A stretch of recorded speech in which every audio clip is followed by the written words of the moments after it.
Murshidabad police জেলার পক্ষ থেকে আমাদের সকলকে জানাই শুভ দীপাবলির আন্তরিক শুভেচ্ছা ও অভিনন্দন।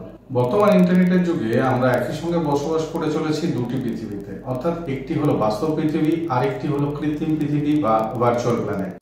আর এই ভার্চুয়াল প্ল্যানেটে যোগাযোগ বা বিনোদনের একটি অন্যতম মাধ্যম হলো সোশ্যাল মিডিয়া। আলোর অস্তিত্বের পেছনে অন্ধকারের মতো এর অপব্যবহারকারীরা একে হিংসা এবং ধর্মীয় বিদ্বেষ ছড়ানোর মাধ্যম হিসাবে ব্যবহার করে চলেছে। বিগত দিনে 11,000-এরও বেশি উস্কানিমূলক পোস্ট ডিলিট করানো হয়েছে এবং সেই সাথে বন্ধ করে দেওয়া হয়েছে হাজারেরও বেশি প্রোফাইল, যেখান থেকে একের পর এক বিভিন্ন উস্কানিমূলক পোস্ট করা হচ্ছিল।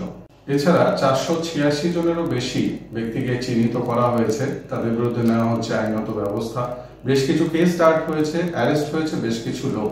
তাই সকলের উদ্দেশ্যে অনুরোধ, কোনো তথ্য যাচাই না করে সোশ্যাল মিডিয়াতে শেয়ার বা পোস্ট করবেন না। ধর্মীয় ভাবাবেগে আঘাত বা বিদ্বেষমূলক কোনো পোস্ট শেয়ার করার আগে অবশ্যই মাথায় রাখবেন, এই শেয়ারের কারণে শুধু পোস্ট নয়, বন্ধ হতে পারে আপনার পেজ বা প্রোফাইল।